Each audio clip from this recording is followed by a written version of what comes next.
ॐ नमो भगवते वासुदेवाय। ॐ नमो भगवते वासुदेवाय। ॐ नमो भगवते वासुदेवाय। ॐ अज्ञानतिमिरान्धस्य ज्ञानाञ्जनशलाकया चक्षुरुर्मिलितं येन तस्मै श्रीगुरुभ्ये नमः। হরে কৃষ্ণা। তো সমস্ত ভক্তগণকে আমার সশ্রদ্ধ প্রণাম। আপনাদের সকলের আহ, ভক্তি জীবন খুব সুন্দর হোক, সুন্দরভাবে আপনারা চেষ্টা করছেন। আর ভগবানের কাছে আমরা সর্বদাই এই প্রার্থনা করি। দেখুন, ভৌতিক জীবনে আমাদের বিভিন্ন প্রকার কষ্ট থাকে। নুপুর মাতাজি এখন তার বাচ্চার পা ভেঙে গেছে। তো তিনি কঠিন সমস্যার মধ্যে দিয়ে থাকেন, তাই তিনি আমাদের এখানে যে কোনো কথা বলার যে প্রোগ্রামটা সেটি তিনি পার্টিসিপেট করতে পারেন না, কিন্তু তিনি শ্রবণ অবশ্যই করছেন। তো আমরা বিভিন্ন সময় বিভিন্ন বিষম পরিস্থিতির মধ্যে থাকি। তার মধ্যে থেকেও আমরা কিন্তু আমাদের নির্দিষ্ট অভীষ্ট লক্ষ্যের জন্য আমাদের দৌড়তে হবে। আমাদের বৃষ্টি হচ্ছে বলে আজকে অফিসে যাব না, প্রচণ্ড রোদ্দুর গরম বলে অফিসে যাব না, এগুলো নয়। তার জন্য আমরা কি করি? প্রোটেকশন নেওয়ার চেষ্টা করি, কিছুটা হলেও যতখানি সম্ভব আমরা সেটাকে মিটিগেট করার জন্য। ঠিক। তো আমরা ভগবদ গীতা পড়ছি। ভগবদ গীতা ভগবানের মুখনিসৃত বাণী। আমরা বিভিন্ন ধীরে ধীরে চলতে চলতে আমরা কিন্তু কর্মযোগের সম্পূর্ণ অধ্যায়টি শেষ করেছি। কর্মযোগের ছখানা অধ্যায় 1 থেকে 6 পর্যন্ত। এই কর্মযোগের অধ্যায়গুলিকে নারকেলের শেলের সঙ্গে তুলনা করা হয়েছে, নারকেলের যে বাইরের খোলসের মতো। তো বাইরের খোলস থেকে যখন আপনি কাটবেন তখন না কোনো স্বাদ পাবেন, শুধু কষ্টই কষ্ট, তাই না? তা 1 থেকে 6 নম্বর অধ্যায় পর্যন্ত আমরা যখন পঠন করেছি, কে কতখানি স্বাদ পেয়েছেন জানি না, তবে স্বাদ পাওয়া খুব কঠিন। স্বাদ শুধু আশার স্বাদ পাওয়া যায় যে এই অধ্যায়গুলি শেষ হলেই আমরা 7 নম্বর অধ্যায় থেকে 12 নম্বর পর্যন্ত আমরা পুরো রস আস্বাদন করব। কিসের? নারকেল। উঠবেন না স্যার, 5:30 বাজতে চললো তো। তো আমাদের এইভাবে আমরা ভগবদ গীতার মধ্যে প্রবেশ করেছি। কালকে আমরা 7 নম্বর অধ্যায়ের পুরো সামারি আছে, আমি নিজে রেকর্ডিং শুনলাম। আপনারা যারা বলছিলেন না আরেকবার আলোচনা করার প্রয়োজন, প্লিজ আপনারা নিজেরা শুনুন পুরো চ্যাপ্টারটা। শুন, মানে বেশ স্পিডেই আমি এগিয়ে নিয়ে গেছি, পুরো চ্যাপ্টারটাই বর্ণনা করা আছে। তো আপনারা একবার কষ্ট করে আরেকবার শুনবেন, তাহলে আপনাদের, বা যারা 7 নম্বর অধ্যায় সম্বন্ধে সামান্যতম হলেও জ্ঞান লাভ করতে চাই, তারা এটাকে এই সামারি হিসাবে এই এপিসোডটাকে আপনারা সংগ্রহ করে রাখবেন, বা আমি এখানে সংক্ষেপও লিখে দিচ্ছি, সার সংক্ষেপ বলে। তো তাতে কি হবে, আপনাদের খুঁজে কখনো 7 নম্বর অধ্যায়টাকে রিভাইজ করে আপনাদের কয়েকটি অধ্যায় সব সময় মাথায় রাখতে হবে। 7, 8-এর 15-16 পর্যন্ত, আর 9 নম্বর পুরো। এই অধ্যায়ের মানে আড়াইখানা অধ্যায় সব সময় আপনাদেরকে মনে রাখতে হবে। 7 পুরো, 8-এর অর্ধেক, আর 8-এর 16 পর্যন্ত মেনলি, আর আপনার তারপরে 9 পুরো। এই আড়াইখানা অধ্যায় আপনাদেরকে একদম মানে আহ, ঠোঁটস্থ রাখতে হবে, মানে মনে করার জন্য যেন কষ্ট করতে না হয়, পুরো জিনিসগুলো যেন ঝকঝক ঝকঝক করে সামনে চলে আসে। হ্যাঁ? ভক্তি যোগের এই অধ্যায়গুলো খুবই গুরুত্বপূর্ণ। এখন এই পর্যন্ত আপনারা মাথায় রাখুন যে 7 নম্বর অধ্যায়টা অত্যন্ত গুরুত্বপূর্ণ। 7, 8-এর 16 পর্যন্ত, তারপরে 15, 9 নম্বর অধ্যায়, তারপরে বাকি আরো অনেক গুরুত্বপূর্ণ অধ্যায় আছে, কিন্তু এই জায়গাগুলো প্রচন্ড গুরুত্বপূর্ণ। তো আমরা কিভাবে আমরা আমাদের ট্রানজিশনটা হলো, আমাদের ট্রানজিশনটা কোথা থেকে হলো? আমরা 5টি বিষয় সম্বন্ধে জ্ঞান লাভ করছিলাম। 5টি বিষয় কি? ঈশ্বর, জীব, প্রকৃতির, সময় এবং কর্ম। আর ঈশ্বর, জীব, প্রকৃতির, সময় 4টি বিষয় নিত্য, এর কোনো পরিবর্তন নেই, বা আমাদের কোনো নিয়ন্ত্রণ নেই এই বিষয়ের উপরে। হ্যাঁ, আমাদের শুধু ভোগ করতে হবে। আর কর্ম, যেটা দ্বারা আমরা আমাদের দিশা এবং দশা পরিবর্তিত করতে পারি।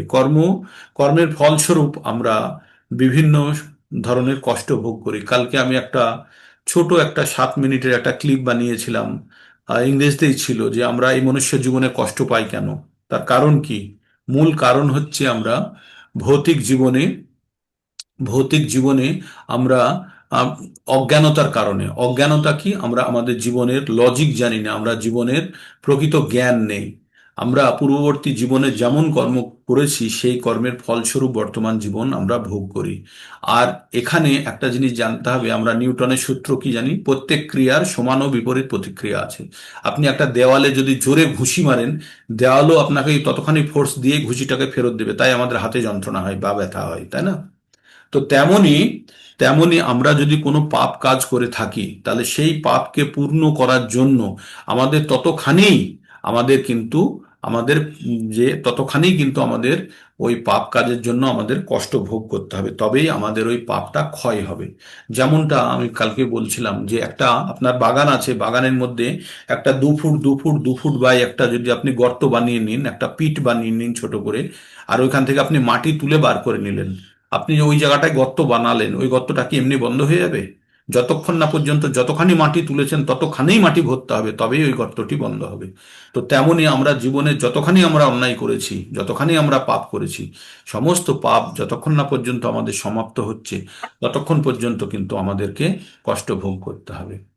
আর আর একটা জিনিস আপনাদের আমি বলি যে আমরা আমরা এই জীবনে কষ্ট পাই, কষ্ট পাওয়ার কারণ কি? আমরা নিয়ে এসেছি কি? আমরা পাপের ফল নিয়ে এসেছি, এটা আমাদের মধ্যে সম্পূর্ণভাবে আমাদের উপরে নির্ভরশীল। কখন আমাদের যখন বিচার বা আমরা যখন এই মর্তলোকে আসি, তখন আমাদের পাপ পুণ্যের ভান্ডার যেটা আছে সেটাকে বলে সঞ্চিত।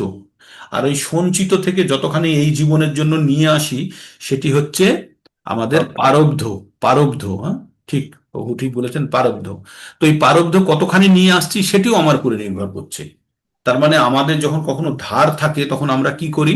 আমরা বলি আগে ধার শোধ করি, তারপরে আমরা আনন্দ করব, তাই বলি তো? তাই আমরা কি করি?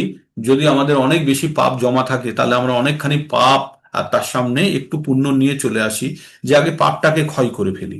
এবার পাপ ক্ষয় করতে গিয়ে এত কষ্ট এবং দুঃখের মধ্যে দিয়ে থাকি, আবার পুনঃ পাপ করে ফেলি, তাই না? তো তার মানে এই বারবার পাপ করি আর ওই ভান্ডার শেষ করতে পারি না, তাই বারবার আমরা কষ্ট পাই। তাই আমাদের ভগবান বলছে, এই সব ঝামেলার থেকে একবারেই তুমি আমার শরণে চলে এসো, সর্বতোভাবে তুমি আমার শরণাগত হও, তোমাকে আমি এখান থেকে মুক্ত করে দেবো।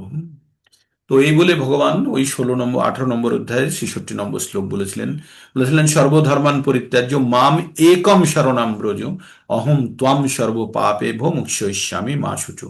তাহলে আমাদের তিন ধরনের সাধারণত প্রধানত পাপ ধরা হয়। একটা হচ্ছে সঞ্চিত পাপ, যেটা অলরেডি জমা হয়ে আছে, প্রারব্ধ যেটা নিয়ে এসেছি, আর একটা হচ্ছে বীজ, যে বীজ বা কুট যেখানে আছে, যেটা আমরা পাপ করেছি কিন্তু তা এখনো ফল রূপে এখন প্রকাশ হয়নি। তো তিন প্রকারের পাপই নষ্ট হয়ে যায় যখন আমরা ভগবানের শরণাগতি লাভ করি। সর্বপাপেভ্য, ভগবান কি বলেছে? অহম ত্বম সর্বপাপেভ্য, যত ধরনের, যেটা বীজ থেকে এখনো ফলে পরিণত হয়নি সেটা, যেটা সঞ্চিত আছে সেটা, যেটা প্রারব্ধ নিয়ে এসেছি সব। তো এটা হচ্ছে ভগবানের কমিটমেন্ট, ভগবানের আহ প্রতিজ্ঞা। তো আমরা যদি ভগবত গীতা বিশ্বাস করি, তাহলে আমাদের এই কথাগুলো বিশ্বাস করতে হবে, তাই আমরা এগিয়ে চলবো। আচ্ছা, আপনারা, একটা জিনিস আমার হঠাৎ মনে হচ্ছিল, আপনারা কেউ ছিপ দিয়ে মাছ ধরেছেন? প্রভুরা, বিশেষ করে প্রভুরা ছিপ দিয়ে মাছ ধরেছেন? এই, ধরেছি বাবুজি। হ্যাঁ, তো ওই যে মাছের চারা হিসাবে আমরা ছোট ছোট চিংড়ি মাছ বা এই ধরনের গেঁথে আবার জলে ফেলতাম, তাই না? ছিপ হুম। দিয়ে, মানে একটা মাছ গেঁথে আবার জলে ফেলে অন্য মাছটাকে ধরার জন্য, তাই তো? ফেলা হতো। এক- তারপরে ওই ছিপে ওই ওই বড়শিটা আছে সেটা, অন্য মাছটা বুঝতে পারতো না, তাই না? যেই ওটাকে খেত, মুখে ওর বড়শি আটকে যেত, আবার তাকে টেনে তুললে মাছটা উঠে আসতো। তো মায়াদেবী এরকম ছিপ ফেলে রেখেছেন, হ্যাঁ, মায়াদেবী এরকম ছিপ ফেলে রেখেছেন, এবং বিভিন্ন প্রকারের মাছে ওইরকম মায়ার কাঁটা লাগিয়ে রেখেছেন। দিয়ে আমরা যেমন জল থেকে মাছ ধরতাম, তেমনি মায়াদেবী এই ডাঙাতেই মাছ ধরে বাজারে। বাজারে যত মাছ পাচ্ছেন আপনারা, সব মাছে হুক লাগানো আছে, জানবেন না?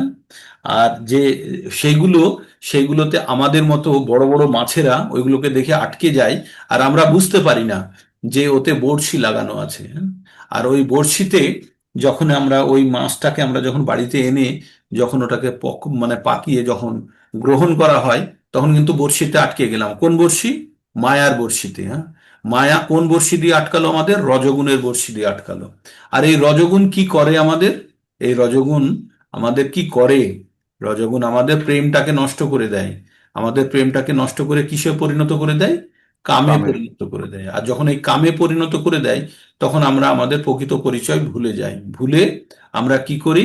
আমরা প্রকৃত পরিচয় ভুলে আমরা জড়জাগতিক ভোগের দিকে আকৃষ্ট হই। তাহলে আমাদের এই যে প্রেমকে দুর্বল করে কে? প্রেমকে দুর্বল করে আমাদের রজগুণ। আর রজগুণ আমরা কোথায় থেকে পাই? আমরা সঙ্গ এবং আহার থেকে পাই। তো সঙ্গ না হয় আপনি সাধু সঙ্গ করলেন, করে রজগুণের প্রভাবকে দূর করলেন, কিন্তু আহারটাকে যদি যতক্ষণ না পর্যন্ত আমরা শুদ্ধিকরণ করতে পারছি, ততক্ষণও রজগুণের একটা প্রভাব থেকেই থাকে আমাদের মধ্যে। যতই আমরা চেষ্টা করি, রজগুণের প্রভাব থেকেই থাকে। তো এই রজগুণের প্রভাব থেকে যখনই আমরা মুক্ত হতে পারবো, এই তিনটে গুণ খুবই গুরুত্বপূর্ণ। প্রত্যেকবার এবার আপনাদের ওই গুণের পুরেই বিশ্লেষণ চলতে থাকবে। তো এই তিনটে গুণের প্রভাব থেকে যখন আমরা মুক্ত হতে পারবো, তাই ভগবান কি বলছেন? দৈবী হইসা গুণময়ী মম মায়া দূরত্বয়া। বলছে এই যে আমার দৈবী প্রকৃতি আছে, এখান থেকে বেরোনো খুব কঠিন, কারণ প্রত্যেককে আমি টোপ দিয়ে রেখেছি। আর এই টোপ যারা খাবে তারাই আমার বড়শিতে আটকে এখানে পড়ে থাকবে। হ্যাঁ, তো দৈবী হইসা গুণময়ী মম মায়া দূরত্বয়া, এই আমার মায়ার এই জগৎ পার করা খুব কঠিন। কিন্তু মামেব যে প্রপদ্যন্তে, ভগবান কি বলছে? কিন্তু আমার যে শরণাগতি লাভ করেছে, তার কি করব? আমি তাকে তার চোখের সামনে থেকে রজগুণের পর্দাটা সরিয়ে দেবো, শতগুণের পর্দাটাও সরিয়ে দেবো। দিয়ে তাকে কি করব?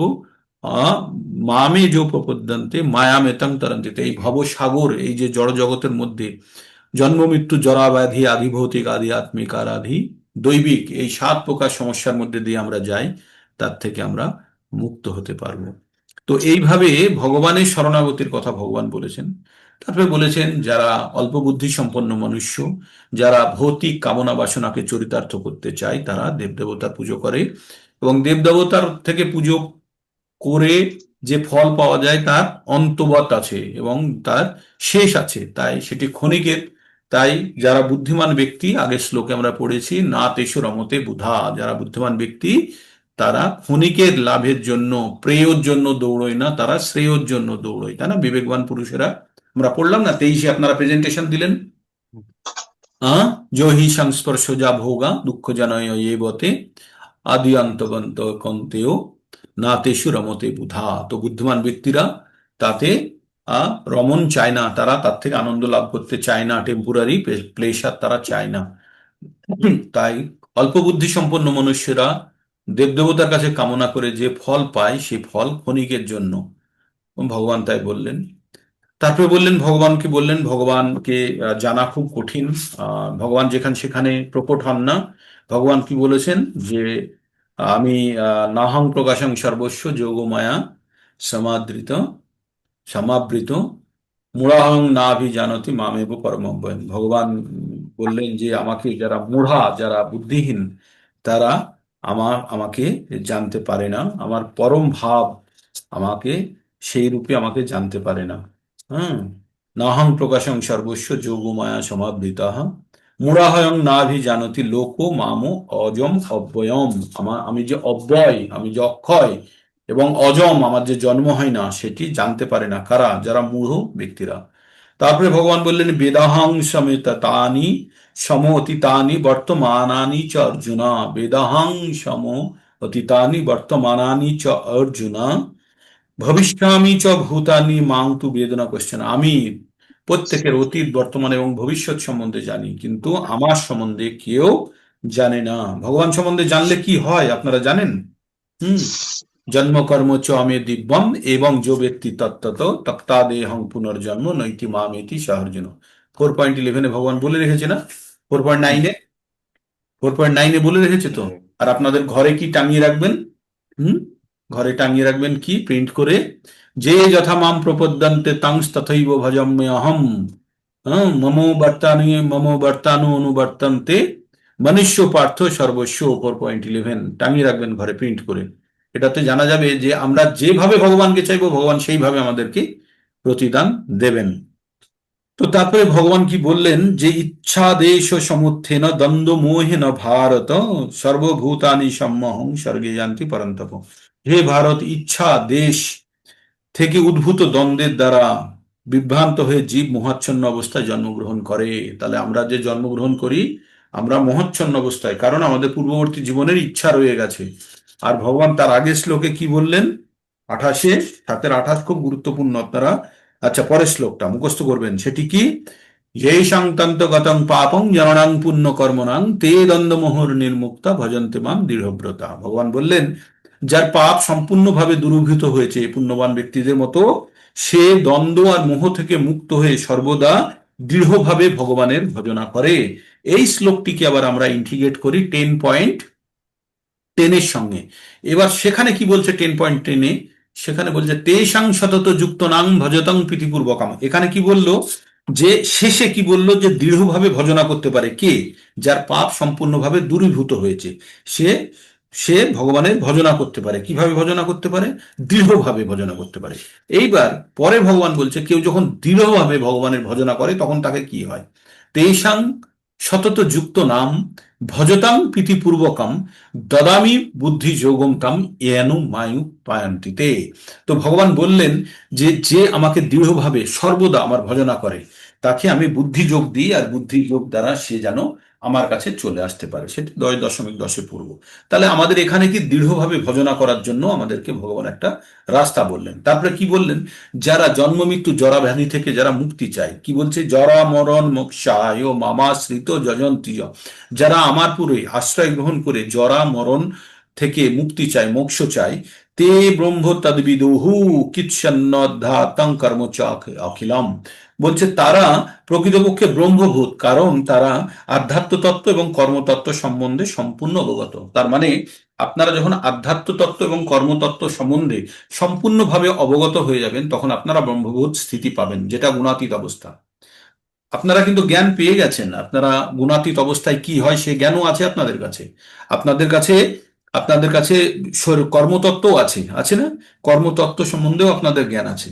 কিন্তু এবার এটা যে ইমপ্লিমেন্ট করে দেবেন, তখন কিন্তু ব্রহ্মভূত অবস্থা পেয়ে যাবে। আমরা তখন ব্রহ্মভূত অবস্থা পেয়ে যাব যখন আমরা এই আধ্যাত্ম তত্ত্বকে আমরা যখন ইমপ্লিমেন্টেশন স্তরে নিয়ে যাব।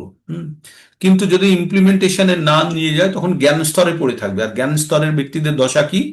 বহু নাম জন্ম নামান্তে জ্ঞানবান মান প্রপদ্যতে বাসুদেব সর্বমিতির স মাহাত্ম সুদুর্লভা। তো জ্ঞানবান ব্যক্তিরা বহুবার, এই বারবার জন্মগ্রহণ করবে যদি ইমপ্লিমেন্টেশন স্তরে না আসে। আর তারা যখন জানতে পারবে বাসুদেব সবকিছুর কোনো এক সুযোগ কালে বা কোনোভাবে, তখনই সে ভগবানের শরণাগতি লাভ করবে। এইবার 30 নম্বর শ্লোকে আমরা কালকে পড়ে আধা করে রেখেছিলাম, সাদি ভূতাদি দৈবং সাদি ভূতাদি দৈবং মাং সাদি যজ্ঞং চ যে বিদু প্রয়াণ কালেয়োপি চ মাং তে বিদুর যুক্ত চেতসা। ভগবান বললেন যে যারা আদিভূত, আমরা একটু আগে বলবো, আপনারা জানেন এই জিনিসগুলো, অধিভূত, অধিদৈব তত্ত্ব, অধিযোগ্য তত্ত্ব, আমাকে পরমেশ্বর ভগবান না বলে অবগত হন। হুম। যারা আদিভূত তত্ত্ব, অধিদৈব তত্ত্ব, অধিযোগ্য তত্ত্ব, আমাকে পরমেশ্বর ভগবান বলে অবগত হন, তারা আমাকে আসক্ত চিত্ত এমনকি প্রয়াণকালেও আমাকে জানতে পারে। তার মানে ভগবানকে যখন আমরা জেনে যাব, ভগবান কি? আদিভূত, অধিদৈব ও অধিযোগ্য তত্ত্ব, ভগবানকে পরমেশ্বর ভগবান বলে আমরা জানবো, তখন আসক্ত চিত্ত হয়ে ভগবানের প্রতি যদি আমাদের আসক্তি বাড়ে, তখন আমরা সবসময় ভগবানকে স্মরণ করতে পারবো, এমনকি মৃত্যুকালেও আমরা ভগবানকে স্মরণ করে জানতে পারবো। এই শ্লোকটি বলার পরে অর্জুনকে ভগবান এবার জ্ঞান দিয়েছে।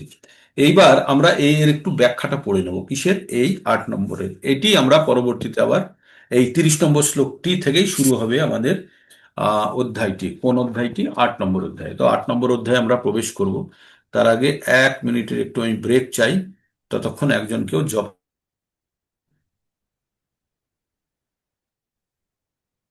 जय श्री कृष्ण चैतन्य प्रभु नित्यानंद श्री अद्वैत गदाधर शिवासादि गौर भक्तविंद।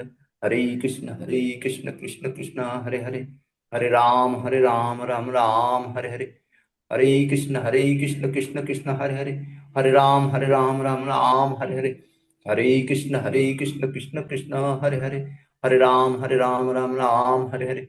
हरे कृष्ण कृष्ण कृष्ण हरे हरे, हरे राम राम राम हरे हरे। हरे कृष्ण कृष्ण कृष्ण हरे हरे, हरे राम राम राम हरे हरे। हरे कृष्ण कृष्ण कृष्ण हरे हरे, हरे राम राम राम हरे हरे। हरे कृष्ण कृष्ण कृष्ण हरे हरे, हरे राम राम राम हरे हरे, हरे कृष्ण कृष्ण हरे हरे, हरे राम राम राम हरे हरे, हरे कृष्ण कृष्ण हरे हरे, हरे राम राम राम हरे हरे, हरे कृष्ण कृष्ण हरे हरे, हरे राम राम राम हरे हरे, हरे कृष्ण कृष्ण हरे हरे, हरे राम राम राम हरे हरे, हरे कृष्ण कृष्ण हरे हरे, हरे राम राम राम हरे हरे, हरे कृष्ण कृष्ण हरे हरे, हरे राम राम राम हरे हरे, हरे कृष्ण कृष्ण हरे हरे, हरे राम राम राम हरे हरे।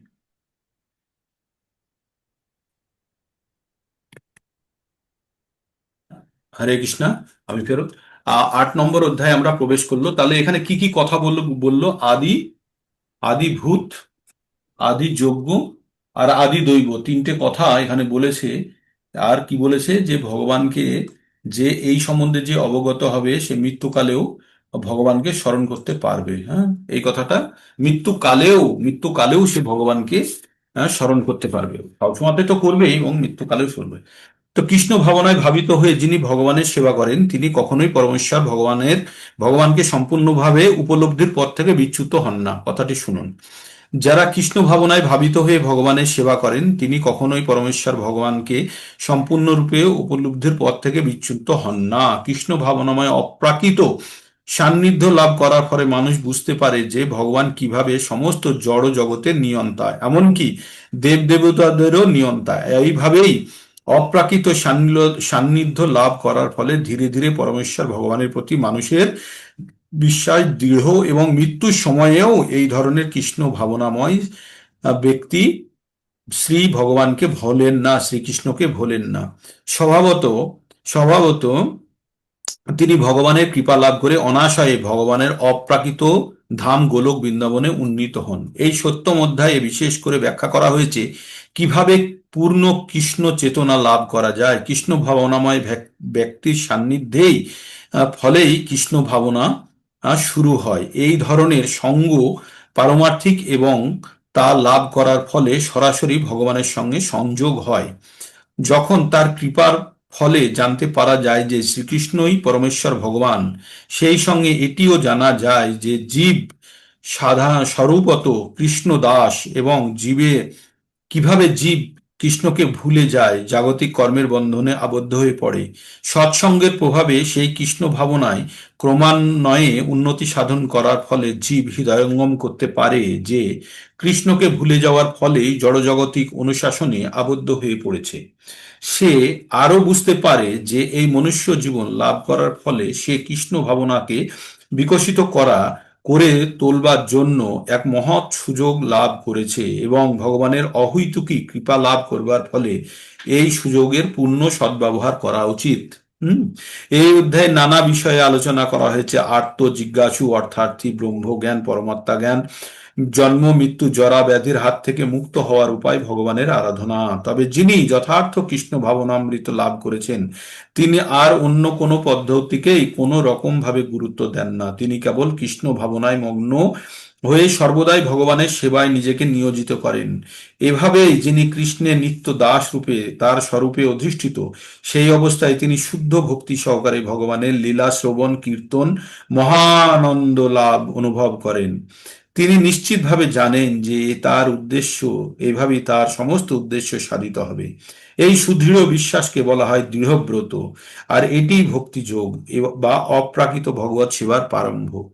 সমস্ত শাস্ত্রাদিতে এই কথা স্বীকৃত হয়েছে। ভগবত গীতার এই সত্যম অধ্যায়ের সারমর্ম হচ্ছে এই সুদৃঢ় বিশ্বাস। পরম তত্ত্বের সম্বন্ধে বিশেষ জ্ঞান বিষয়ক বিজ্ঞান যোগ নামক শ্রীমদ্ ভগবদ গীতার সপ্তম অধ্যায়ের ভক্তি বেদান্ত তাৎপর্য সমাপ্ত। তাহলে আমরা এখান থেকে জিস্ট কি জেনে গেছি? আমরা বুঝতে পেরেছি তো যে আমাদের ভগবত ভক্তি করার জন্য আমাদের সব থেকে মূলধন কি? আমাদের মূলধন হচ্ছে দৃঢ় বিশ্বাস, শ্রদ্ধা। আর আমরা আমাদের প্রকৃত পরিচয় এখানে লেখা আছে কি? আমরা ভগবানের চিরন্তন দাস। এটি যখন আমরা স্বীকার করে নিয়ে ভগবানের সেবায় যুক্ত হব তখন আমাদের উদ্দেশ্য সাধিত হবে। তো আমাদের এটি কিভাবে আমরা কৃপার দ্বারা আমরা ভগবত ভক্তির পথে অগ্রগতি করছি, আমরা কারোর কৃপার দ্বারা। কেউ আমাদেরকে অহৈতুকী কৃপা করেছে না, তাই আমরা এই ভগবত আমাদের উপরে যে জড়জাগতিক কামনা বাসনার যে লেয়ার পড়ে আছে, যে রজগুণের যে চাদর গায়ে দিয়ে আমরা ঘুরে বেড়াই, সেই চাদরটি খোলার জন্য বারবার গ্রন্থ থেকে বলা হচ্ছে। আমিও আপনাদেরকে রিকোয়েস্ট করি যে আমিও যেন আপনাদের আশীর্বাদে আমার নিজের গায়ের রজগুণের চাদরটা খুলে ফেলতে পারি। হ্যাঁ, তো আপনারাও চেষ্টা করুন, এবং আমাকেও যদি আপনাদের যদি আশীর্বাদ করতে পারেন, করুন, যাতে আমরা রজগুণের চাদরটা আমাদের গা থেকে নামাতে পারি। তাহলেই আমরা, আর রজগুণের চাদর নামাতে গেলে আমাদের কি করতে হবে? রজগুণের চাদরটা নামিয়ে ফেললেই কিন্তু আমাদের প্রেম কিন্তু পুনরায় জায়গা খুঁজে পাবে, আর তখনই ভগবত ভক্তি আরো দৃঢ়ভাবে করা যাবে। আর রজগুণের চাদরটা আমাদের খুলে ফেলা যাবে দুটো ভাবে। এক হচ্ছে চাদরের ক্লিপগুলো আমাদের দেহের সঙ্গে যেগুলো লাগানো আছে আছে সেই ক্লিপগুলো খুলতে হবে, আর কাউকে বলতে হবে টেনে খুলে দে। তো সেই জন্য আমাদের দুটো জিনিস লাগতে হবে। এক হচ্ছে আহার, আমাদের শুদ্ধিকরণ খুব প্রয়োজন। আর দুই নম্বর হচ্ছে আমাদের সঙ্গ, আমরা কাদের সঙ্গে সঙ্গ করছি সেটি খুবই গুরুত্বপূর্ণ। তাই সাধু সঙ্গ আর প্রসাদ ভোজন বা এই দুটো করলেই আমাদের রজগুণের প্রভাব কিন্তু ধীরে ধীরে কম হতে থাকবে। এবার 8 নম্বর অধ্যায়ে আমরা প্রবেশ করি। 8 নম্বর অধ্যায়ে, এই অধ্যায়ের নাম হচ্ছে অক্ষর ব্রহ্মযোগ। কি নাম? অক্ষর ব্রহ্মযোগ। এবার অর্জুনকে ওই যে কথাগুলো বললো আগের অধ্যায়ে, কি বললো আগের অধ্যায়ে শেষে? আদিভূত, আদি জৈব, আদি যজ্ঞ, এই কথাগুলো মরণকালে ভগবানকে জানা যাবে। তাই অর্জুনের 8টি প্রশ্ন মনের মধ্যে উৎপন্ন হয়েছে। এবার অর্জুন ভগবানকে জিজ্ঞেস করছেন। কি জিজ্ঞেস করছেন? ভগবানকে জিজ্ঞেস করছেন, অর্জুন উবাচ কিং তদ্ব্রহ্ম কিম আধ্যাত্মং কিম কর্ম পুরুষোত্তম আধিভূতং চ কিম প্রোক্ত আধি দৈবং কিমাচ্যতে। খুব সুন্দরভাবে বলেছে। আদি কিম তৎ ব্রহ্ম, ব্রহ্ম কি? কিম তৎ ব্রহ্ম কিম আধ্যাত্মম, আধ্যাত্ম কি? কিম তৎ ব্রহ্ম কিম আধ্যাত্মং কিম কর্ম পুরুষোত্তম, হে পুরুষোত্তম আপনি বলুন আধ্যাত্ম কি, ব্রহ্ম কি, আর কর্ম কি। প্রথমে কি জিজ্ঞেস করলেন? 3টে প্রশ্ন প্রথম লাইনে। কিম ব্রহ্ম, ব্রহ্ম কি? কিম আধ্যাত্মম, আধ্যাত্ম কি? কিম কর্ম, কর্ম কি? হে পুরুষোত্তম আপনি আমাকে বলুন আধ্যাত্ম কি, ব্রহ্ম কি, আর কর্ম কি। তারপরে বলছে আদি ভূতং, আদি ভূতং চ কিম প্রোক্ত আদি দৈবং কিমাচ্যতে। কাকে আদিভূত বলা হয় আর কাকে আদি দৈব বলা হয় সেটিও আপনি আমাকে বলুন। প্রোক্ত মানে বলা, কিমাচ্যতে মানে কিভাবে বলা হয়, কিভাবে ব্যক্ত করা হয়েছে। তাই অর্জুন জিজ্ঞেস করলেন, হে পুরুষোত্তম, ব্রহ্ম কি, আধ্যাত্ম কি, সকাম কর্ম কি, অধিভূত কি, অধিদৈবই বা কি, অনুগ্রহ পূর্বক আমাকে স্পষ্ট করে বলুন। তাহলে কতগুলো প্রশ্ন জিজ্ঞেস করলো এখানে? 5টি। পাঁচটা। ব্রহ্ম কি, আধ্যাত্ম কি, সকাম কর্ম কি, আদিভূত কি, আর আদি দৈবৈব কি জিজ্ঞেস করেছে। 5টি প্রশ্ন করেছে অর্জুন প্রথম শ্লোকে। প্রশ্নগুলো মাথায় আপনাদের ঢোকাতে হবে কিন্তু। প্রথম প্রশ্নটা হচ্ছে ব্রহ্ম কি, আধ্যাত্ম কি, সকাম কর্ম কি, আদিভূত কি, আর আদি দৈবই কি। আদিভূত, আদি দৈব আর আদি যজ্ঞ, এগুলো আমরা তো 3টে জিনিস পরে জানবো আদি যজ্ঞর কথা। আর আপনারা জানবেন ব্রহ্ম কি আর আধ্যাত্ম কি। ব্রহ্ম মানে হচ্ছে আত্মা, আর আধ্যাত্ম মনে হচ্ছে আত্মার ধর্ম, আর সকাম কর্ম মানে যে সমস্ত কাজ করলে পুণ্য উৎপন্ন হয়। আদিভূত মানে হচ্ছে যে পড়োশী, যে আপনার আশেপাশে আছে, যার জন্য আপনি দায়ী না অথচ আপনাকে কষ্ট পেতে হয়। পারিপার্শ্বিক যে মানুষ, প্রাণী যারাই আছে আপনাকে কষ্ট দেয়, সেটি হচ্ছে আদি দৈবিক। আপনার গাড়ির কাঁচ ভেঙে দিল, আপনার জানালার কাঁচ ভেঙে দিল, তো তার জন্য আপনি কিছুই করতে পারলেন না, কিন্তু আপনি কষ্ট ভোগ করছেন। আদি দৈবই কি? এই ঝড় বৃষ্টি, ওদিক খরা, বন্যা, এগুলো হয়ে গেল, এগুলো আদি দৈব। অনুগ্রহ করুক আমাকে স্পষ্ট করে বলুক। তো এইগুলো আমরা আবার পরের ভগবান যখন বলবে তখন এগুলোর উত্তর বলবে। তো এখন মোটামুটি আমরা বুঝে গেলাম প্রশ্ন 5টা। তারপরে এবার বলছে ভগবান, বলছে এবার বলছে দ্বিতীয় প্রশ্ন, আদি যজ্ঞ কথং কহত্র। আদি যজ্ঞ কে? আদি যজ্ঞ কথং কহত্র দেহে অস্মিন মধুসূদনা। বলছে আদি যজ্ঞ দেহের কোথায় থাকে? আদি যজ্ঞ দেহ, আদি যজ্ঞ কথং কহত্র দেহে অস্মিন মধুসূদনা।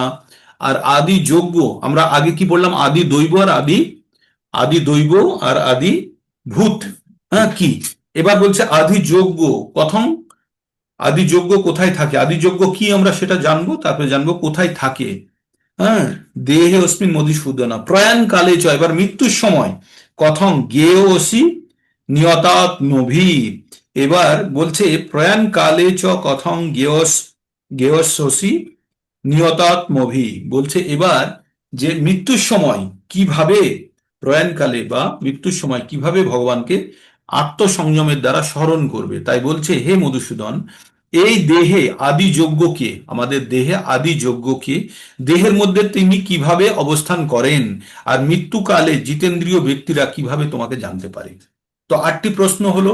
8টি প্রশ্ন কি? প্রথমে ব্রহ্ম কি, আধ্যাত্ম কি, সকাম কর্ম কি, আদি ভূত কি, আদি দৈব কি, প্রথমে হলো। তারপরে বলছে যে আদি যজ্ঞ কি, এই দেহে আদি যজ্ঞ কিভাবে কোথায় অবস্থান করে, আর মৃত্যুকালে জিতেন্দ্রীয় ব্যক্তিরা কিভাবে তোমাকে জানতে পারে। এই 8টি প্রশ্ন আপনাদের মাথায় বসেছে, বারবার শুনবেন এই 8টি প্রশ্নের কথা। আবার বলি 8টি প্রশ্ন কি।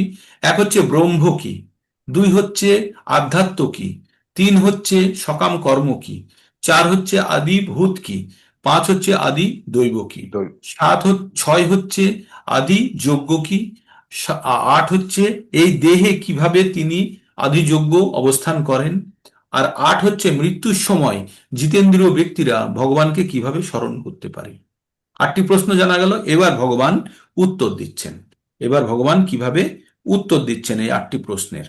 অক্ষর ব্রহ্ম শ্রী ভগবান উবাচ অক্ষরং ব্রহ্ম পরমং স্বভাবো অধ্যাত্মম উচ্যতে ভূতাভাবোদ্ভবকারো বিসর্গো কর্ম সংগীতঃ। অক্ষরম ব্রহ্ম পরমম স্বভাবোঃ অধ্যাত্মম উচ্যতে ভূতো ভাবোদ্ভব করো বিসর্গ কর্ম সংগীতঃ। পরমেশ্বর ভগবান বললেন, এবার নিত্য বিনাশ রহিত চিন্ময় জীবকে ব্রহ্ম বলা হয়, তার মানে আত্মাকে ব্রহ্ম বলা হয়। কাকে বলা হচ্ছে? আত্মাকে বলা হচ্ছে ব্রহ্ম। নিত্য বিনাশ রহিত, আত্মার বিনাশ হয়? হয় না। চিন্ময়, এটি এটি কোনো ভৌতিক শরীর নয়, সেজন্য এটাকে বলছে চিন্ময়। নিত্য মানে যেটা ইটার্নাল, সৎ, বিনাশরহিত, এর কোনো ধ্বংস নেই। আর চিন্ময় যেটি জড়জাগতিক নয়। তাহলে এই 3টে গুণ সম্পন্ন জীবকে, জীব মানে হচ্ছে আত্মাকে ব্রহ্ম বলা হয়। তাহলে ব্রহ্ম কাকে বলছে? আত্মাকে বলছে। অহম ব্রহ্মাস্মি বলে না? অহম ব্রহ্মাস্মি মানে আমরা যখন আমাদেরকে নিজেকে আত্মা রূপে জানবো, তখন আমরা জানবো আমরা ব্রহ্ম। ব্রহ্ম। তো অহম ব্রহ্মাস্মি কখন বলছে? যখন তিনি জানছেন নিত্য বিনাশ রহিত চিন্ময় জীবকে বলা হয় ব্রহ্ম। এবার তারপরে বলছে তার নিত্য স্বভাব। এবার আত্মার স্বভাব কি? আত্মার যে স্বভাব, আত্মার যে চিরন্তন স্বভাব, তাকে বলা হয় আধ্যাত্ম। আধ্যাত্ম কাকে বলছে? আত্মার স্বভাবকে বলা হচ্ছে আধ্যাত্ম। তাহলে ব্রহ্ম কি? ব্রহ্ম হচ্ছে নিত্য বিনাশ রহিত যে জীব, তাকে বলা হচ্ছে ব্রহ্ম। আর ব্রহ্মের স্বভাবকে বলা হচ্ছে, বা আত্মার স্বভাবকে বলা হচ্ছে আধ্যাত্ম। জীব দেহের উৎপত্তিকর সংসারই হচ্ছে কর্ম। এই জীব জড়দেহের উৎপত্তি কর, এই জীব দেহের কারণ, উৎপত্তির কারণ কি? আমাদের এই জীব দেহের উৎপত্তির কারণ কি? আমাদের জীব দেহের উৎপত্তি, আমরা জীব দেহ পেয়েছি কেন? সকাম কর্মের ফলে। কর্মের ফলে আমরা জীব দেহ, আমাদের যদি কর্ম না থাকতো, সকাম কর্ম না থাকতো, পুণ্য বা পাপ না করতাম, তাহলে কি আমাদের এই দেহ পেতে হতো? তাহলে জীবের উৎপত্তির কারণ হচ্ছে সকাম কর্ম। তাহলে এতদূর পর্যন্ত বোঝা গেল। তাহলে ব্রহ্ম কি? বিনাশ রহিত, চিরন্তন, চিন্ময় জীবকে ব্রহ্ম বলা হয়, মানে আত্মাকে ব্রহ্ম বলা হয়। আধ্যাত্ম কি? আত্মার ধর্মকে বলা হয় আধ্যাত্ম। আর সকাম কর্ম কি বা কর্ম কি? যে কারণে জীবের জন্ম হয়, যে সমস্ত কর্ম করলে জীবের পুনরায় জন্ম হয়, সেটি হচ্ছে কর্ম বা সকাম কর্ম রূপে বলা হয়েছে। বোঝা গেল? জীবের জড়দেহের উৎপত্তিকর সংসারেরই কর্ম। তো এইভাবে আমাদের এই আমরা 3টে প্রশ্নের উত্তর জানলাম। এবার ভগবান আরো 4টে প্রশ্নের উত্তর দেবে। এইবার বলছে আদিভূতং স্কর ভাব পুরুষাশ্চ আদি দৈবতম আদি যজ্ঞ অহমে আদি যজ্ঞ হমে মাত্র বাত্র দেহে দেহ ভূতং বর। কি বললেন ভগবান? আদিভূতং স্বরভাব, আদিভূতং স্বরভাব পুরুষাশ্চ আধি দৈবতম আধিযোগ্য ভবে মাত্রা দেহে দেহাভৃত বরো। তো ভগবান বললেন আদিভূত। আদিভূত মানে হচ্ছে হে আদিভূত মানে কি, যে আমাদের পারিপার্শ্বিক যে অবস্থা, পারিপার্শ্বিক দেহধারী শ্রেষ্ঠ নশ্বর জড় প্রকৃতিকে বলা হয় আদিভূত। এই যে আমাদের জড় প্রকৃতি, সেটি হচ্ছে আদিভূত। সূর্য চন্দ্র ইত্যাদি দেবতারা, দেবতা সমস্ত বিরাট পুরুষকে আদি দৈব বলা হয়। আদি দৈব কি, এই যে বিভিন্ন দেব দেবতারা, তাদেরকে বলা হচ্ছে আদি দৈব। তার মধ্যে সূর্য চন্দ্রদেরকেও রেখে দিয়েছে। হ্যাঁ, আর কি বলছে, দেহদারী অন্তর্গত অন্তর্যামী রূপে আমি আদি যোগ্য। আর ভগবানকে আদি যোগ্য হচ্ছে ভগবান। তাহলে আমরা তিনটে অধি কথা শুনেছি না, একটা হচ্ছে অধিভূত, অধি দৈব, আর আদি যোগ্য। আদি যোগ্য হচ্ছে ভগবান। এবার কোথায় থাকে, জীবের শরীরের মধ্যেই থাকে, আমাদের শরীরের মধ্যেই ভগবান পরমাত্মা রূপে বর্তমান। আত্মার পাশে পরমাত্মা রূপে ভগবান আমাদের শরীরে বর্তমান। সর্বক্ষণই প্রকৃতির পরিবর্তন হচ্ছে। দেহ সাধারণত 6টি অবস্থা প্রাপ্ত হয়। আমাদের দেহের মধ্যে যখন চেতনা থাকে, যখন আমাদের আত্মা থাকে, দেহের 6টি পরিবর্তন হয়। কি কি? জন্ম হয়, বৃদ্ধি হয়, কিছুক্ষণের জন্য স্থায়ী হয়, প্রজনন করে বা সন্তান উৎপন্ন করে, তারপরে ক্ষয় হয় বা ক্ষীণ হয়, অবশেষে বিনাশ প্রাপ্ত হয়। এই জড় প্রকৃতিকে বলা হয় আদিভূত। কাকে বলা হয়? এই জড় প্রকৃতি, আমাদের যে জড় প্রকৃতি আছে তাকে বলা হয় আদিভূত। এক সময় এর এর সৃষ্টি হয়, কোনো এক সময়ে বিনাশও হয়। ভগবানের বিশ্বরূপ যাতে দেব দেবীরা বা তার নিজস্ব লোকসমূহ অবস্থিত, তাকে বলা হয় আদি দৈবত। আদি দৈবত। আর শ্রীকৃষ্ণ আংশিক পরমাত্মা, যিনি অন্তর্যামী রূপে প্রতিটি জীবের হৃদয়ে বিরাজ করেন, আমাদের মধ্যে বিরাজ করেন, তাকে বলা হয় অধিযোগ্য। এই শ্লোকে একটি শব্দ বিশেষ গুরুত্বপূর্ণ। সেই শব্দটির দ্বারা ভগবান এখানে দৃঢ়ভাবে প্রতিপন্ন করেছেন এই পরমাত্মা থেকে তিনি অভিন্ন। এই পরমাত্মা তার থেকে অভিন্ন, মানে পরমাত্মার আদিযোগ্য, অভিন্ন মানে কোনো পার্থক্য নেই। পরমাত্মা রূপে ভগবান প্রতিটি জীবের সঙ্গে তাদের কার্যকলাপ পর্যবেক্ষণ করেন এবং তিনি তাদের বিভিন্ন চেতনার উৎস। পরমাত্মা জীবকে স্বাধীনভাবে কর্ম করার সুযোগ দেন এবং তার কার্যকলাপ পর্যবেক্ষণ করেন। ভগবান এই সমস্ত বিভিন্ন প্রকারের তত্ত্ব কৃষ্ণ ভাবনাময় ভগবত সেবাপরায়ণ শুদ্ধ ভক্তের কাছ থেকে আপনাভাবে পরিস্ফুট হয়ে ওঠে। ভগবত ভক্তির প্রাথমিক স্তরে স্থিত কনিষ্ঠ ভক্ত আদি দৈবত নামক ভগবানের সুমহান বিশ্বরূপ ধ্যান করে, কারণ সে তখন ভগবানের পরমাত্মা রূপকে উপলব্ধি করতে পারে না। তাই কনিষ্ঠ ভক্তকে ভগবানের বিশ্বরূপ অথবা বিরাট রূপে ধ্যান করতে উপদেশ দেওয়া হয়। যার পাদোদয় হচ্ছে পাতাল লোক এবং চক্ষুদয় হচ্ছে সূর্যচন্দ্র, মস্তক হচ্ছে ঊর্ধ্বলোক। আর বিরাট রূপ সম্বন্ধে আমরা যখন পড়বো তখন আমরা জানবো। তো বলছে যারা নতুন ভক্ত তারা ভগবানকে হৃদয়ের মধ্যে খুঁজে পায় না, তাই তাদেরকে বলছে বাইরের কোনো বিগ্রহের মধ্যেই তুমি ভগবান খোঁজার চেষ্টা করো বা বিরাট রূপের মধ্যেই তুমি আরাধনা করো। তো এই গেল আমাদের 7টা প্রশ্নের উত্তর। কি কি 7টি প্রশ্ন? 7টি প্রশ্ন কি কি? 7টি প্রশ্ন। ব্রহ্ম কি? হ্যাঁ বলুন। ব্রহ্ম কি? হ্যাঁ। আধ্যাত্ম কি? হ্যাঁ। অধিভূত কি? হুম। আর আদিদৈব কি? হুম। আর আদিযোগ্য কি? হুম। আর কর্ম, আদি কাম কর্ম, সকাম কর্ম কি? নিষ্কাম কর্ম। সকাম কর্ম কি? আর আর আদিযজ্ঞ কোথায় থাকে? কোহত্র। আদিযোগ্য কোথায় থাকে? আর এটাই জিতেন্দ্র ব্যক্তিরা মৃত্যুকালে ভগবানকে কিভাবে কে স্মরণ করতে স্মরণে পারে? আসে। ঠিক। তো এই হলো আমাদের 8টি প্রশ্ন। 8টি প্রশ্নের মধ্যে ভগবান কি কি সম্বন্ধে বলে দিলেন এখানে। বিনতা মাতাজি মেসেজ করছেন, বিনতা মাতাজি কি জয়েন করতে পারছেন না? হুম, আচ্ছা। আদি, এবার আদিযজ্ঞ। আদিযজ্ঞ হচ্ছে কে, আমরা এবার প্রত্যেকটা জিনিস বুঝে নিই। প্রথমে আমাদের কি ছিল? ব্রহ্ম কি? ব্রহ্ম মানে হচ্ছে আত্মা, জীব। আমাদের ব্রহ্মের ধর্ম। আধ্যাত্ম কি? এই আত্মার প্রপার্টি, আত্মার যে ধর্ম, তাকে বলা হয় আধ্যাত্ম। এই যে আধ্যাত্ম, এই যে আমরা বারবার বলে না আমরা আধ্যাত্মিকতার সঙ্গে যুক্ত হওয়ার চেষ্টা করছি বা আমরা আধ্যাত্মিকতায় আছি, তার মানে আমরা আত্মার ভাষা বুঝে আত্মার ধর্মকে পালন করার চেষ্টা করছি। আত্মার ধর্ম কি? আত্মার ধর্ম কি? পরমাত্মার সঙ্গে যুক্ত হবে। যুক্ত যুক্ত। সেটাই হচ্ছে আত্মার ধর্ম। তো আমাদের পরমাত্মা আমাদের হৃদয়ে আছে, আমাদের হৃদয়ের মধ্যে আদি যজ্ঞ রূপে আমাদের হৃদয়ে বর্তমান। তাহলে আমরা কি জানলাম? আমরা ব্রহ্ম জানলাম, আত্মা। ব্রহ্মর ধর্ম কি? আধ্যাত্ম। আমাদের শরীরের ধর্ম কি? যেমন খেতে চাওয়া, ইন্দ্র ভোগ করতে চায়, আমাদের শরীরের ইচ্ছা। তেমনি আমাদের আত্মার ইচ্ছা কি? আমাদের আত্মা পরমাত্মার সঙ্গে কানেক্ট হওয়ার ওর ইচ্ছা। তো ওর ইচ্ছাকে চরিতার্থ করার জন্য আমাদের শরীরকে ইন্দ্রিয় ভোগের পরিবর্তে আত্মাকে সাহায্য করতে হবে। আর সেটি হচ্ছে ভক্তি। আত্মাকে সাহায্য করাটাই হচ্ছে ভক্তি। এই জড় শরীর দ্বারা আত্মাকে সাহায্য করে আমাদের আমাদের গন্তব্যস্থলে যেতে হয়। আমাদের গন্তব্যস্থল কি? আমাদের গন্তব্যস্থল হচ্ছে ভগবানের চরণ বা ভগবানের কৃষ্ণ প্রেম প্রাপ্ত করা হচ্ছে আমাদের গন্তব্যস্থল। তো সেটি পেতে আমাদেরকে কে সাহায্য করবে? আমাদের, আমার ফোনে নেট থাকছে না।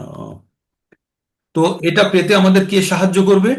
এটা পেতে আমাদের সাহায্য করবে, এটা পেতে সাহায্য করবে কে? আমাদের জ্ঞান। আমরা যখন এই জ্ঞানটা পেয়ে যাব, তখন আমরা আমরা আমাদের শরীরকে, এই আধ্যাত্মকে আরো উন্নত করার জন্য আমরা ব্যবহার করব। এই যে সকালবেলায় উঠে আমরা বসে আমরা ভগবানের চেতনায় যুক্ত হওয়ার চেষ্টা করছি, তার মানে কি? আমরা ভৌতিক চেতনা থেকে নিজেদেরকে সরাচ্ছি, নিজের শরীরটাকে ভৌতিক চেতনা থেকে সরিয়ে আত্মাকে সাহায্য করছি, যাতে সে আধ্যাত্ম চেতনায় যুক্ত হতে পারে বা আধ্যাত্ম চেতনার কাজ করতে পারে। তাহলে ব্রহ্ম, আধ্যাত্ম আর সকাম কর্ম কি? যে কর্ম করলে আমাদের পুণ্য উৎপন্ন হয়, যার ফলস্বরূপ আমাদের পুনরায় জীবন প্রাপ্ত করতে হবে, সেটি হচ্ছে সকাম কর্ম। বিকর্ম তো বটেই। তো আমরা সকাম কর্ম সম্বন্ধে তাহলে তিনটে জিনিস জেনে গেলাম: আধ্যাত্ম কি, ব্রহ্ম কি, সকাম কর্ম কি, জেনে গেছি। এবার আমাদের আদিভূত কি? আদিভূত বলছে এই যে জড় জগতের পারিপার্শ্বিক যে কোনো অবস্থা জিনিসকেই আদিভূত বলছে। মানে এই যে যেমন আমাদের যে কোনো জীবের প্রভাবই হচ্ছে আদিভূত। আদি দৈব কি? আদি দৈব হচ্ছে যে দেব দেবতাদের প্রভাবের দ্বারা আমরা কিভাবে বিঘ্নিত হচ্ছি, আমরা দেব দেবতাদের প্রভাবের দ্বারা আমরা কিভাবে কষ্ট পাই, অতি খরা, বৃষ্টি, ভূমিকম্প, এগুলো সব আদি দৈবিক। আমরা বলি না আদি ভৌতিক, আদি দৈবিক আর আধ্যাত্মিক, তিন প্রকারের। আর আধ্যাত্মিক কথাটা আপনারা জেনে রাখবেন, আমার শরীর এবং আমার মনের সঙ্গে যুক্ত, সেটা হচ্ছে আধি আত্মিক। কথাটি অ্যাকচুয়ালি আধ্যাত্মিক নয়, কথাটি হচ্ছে অধি আত্মিক। মানে আমার নিজের শরীর এবং নিজের আত্মার সম্বন্ধে। আমার যদি মনে কষ্ট লাগে, আপনারা কি কেউ অনুভব করবেন? করবেন না। আমার মনের কষ্ট আমার কাছে। আমার যদি জ্বর জ্বালা, শরীর খারাপ হয়, হসপিটালে কাকে ভর্তি হতে হবে? আমি বলতে পারবো যে মনমোহন প্রভু আমার জন্য একটু হসপিটালে ভর্তি হয়ে যান? হবে না। আমাকেই ভোগ করতে হবে। তার মানে আমাদের জড় জগতে আদি আত্মিক যে কষ্টটা, সেটা আমার সঙ্গে যুক্ত। আদি ভৌতিক যে কষ্টগুলো, সেগুলো সবাই সাফার করছে একই এনভায়রনমেন্টে। কিন্তু যদি আপনার গাড়ির কাঁচ ভেঙে দেয়, আপনার জানলার কাঁচ ভেঙে যায়, আপনি ভোগ করবেন। আপনি কাউকে কিছু বলতে পারেন, আপনি তার জন্য দায়ীও নন, তবু আপনাকে সাফার করতে হবে। এটি প্রকৃতির নিয়ম। তাই সেই জন্য আমরা বলি, এই পৃথিবীতে এসছেন মানে, যদি ভূমিকম্প হয়, আপনাকে কি বলবে তুমি কৃষ্ণ ভক্তি করো তাই তোমার ভূমিকম্পে তুমি এফেক্টেড হবে না? হবে, আমরা সবাই হব। তো তার মানে হ্যাঁ, আমরা এটা জেনে গেছি যে আদি ভৌতিক, আদি দৈবিক আর আদি আত্মিক এই ধরনের সমস্যা আছে। তাই এই পৃথিবীর নাম দুঃখালয়ম অশাশ্বতম। এতদূর পর্যন্ত বোঝা গেল? বুঝতে পারলেন এই 8টি প্রশ্ন? আর আদি যজ্ঞকে? আদি যজ্ঞ হচ্ছে পরমাত্মা রূপে আমাদের হৃদয়ে বর্তমান। আর আমাদের কোথায় থাকে? আমাদের এই শরীরে থাকে। আর আমরা এবার 7 নম্বর প্রশ্ন পর্যন্ত হয়ে গেল। এবার লাস্টের যে প্রশ্নটা আছে, এই প্রশ্নটা নিয়ে এই অধ্যায়ের বাকি শ্লোকগুলো চলবে। তার মানে বুঝতে পেরেছেন বাকি প্রশ্নটা কতখানি গুরুত্বপূর্ণ। মৃত্যুর সময় কিভাবে ভগবানকে স্মরণ করে তার ঊর্ধ্বগতি, অধোগতি বা কি গতি হবে, সেই এবার মৃত্যুর সময়ের খুব ইন্টারেস্টিং জায়গাতে আপনাকে এনে দিয়েছে। যে মৃত্যুর সময়, আমি সব সময় এই শ্লোকটি আপনাদেরকে বলে বলে আপনাদের কান পাকিয়ে দিয়েছি। 3টে শ্লোক এখন বলবো, যে 3টে শ্লোক শুনে বলবেন ও এগুলো এখান থেকে। 8-এর 5 ভগবান কি বলছেন? অন্তকালে চ মামে, মুখস্থ করতে হবে এই শ্লোকটি, কিন্তু পরীক্ষায় আসবে। পরীক্ষায় মানে আপনাদের সানডে প্রোগ্রামে থাকবে। অন্তকালে চ মামেব স্মরণ মুক্তা কলেবরম যো প্রয়াতি সমদ্ভাবং ইয়াতি নাস্তত্র সংশয়। কি বললো? অন্তকালে। অন্তকাল মানে কখন? অন্তকাল কাকে বলে? অন্তকাল মৃত্যুর সময়, সে তো শেষ অবস্থা, তাকে বলছে অন্তকাল। অন্তকালে চ মামেব, মানে ভগবানকে যে স্মরণ মুক্তা, স্মরণ মানে হচ্ছে, স্মরণ মানে হচ্ছে যাকে স্মরণ করে বা যাকে মনে করে, হ্যাঁ। মুক্তা মানে ত্যাগ করে। কি ত্যাগ করে? কলেবর। কলেবর কাকে বলে? এই দেহকে বলা হয় কলেবর। তাহলে মৃত্যুর সময় যে ঈশ্বরকে স্মরণ করে দেহ ত্যাগ করে তার কি হচ্ছে? যো প্রয়াতি, কে চলে গেল শরীর থেকে? কে চলে গেল? आत्मा। আত্মা, শরীরের মালিক এই দেহটাকে ছেড়ে চলে যায়, শরীর ত্যাগ করে। আমরা বলি না কারোর মৃত্যু হলে আমরা কি বলে? দেহ ত্যাগ করেছে, তাই না? দেহ ত্যাগ করেছে। কে ত্যাগ করে? আত্মা। কারণ আত্মাই হচ্ছে মালিক।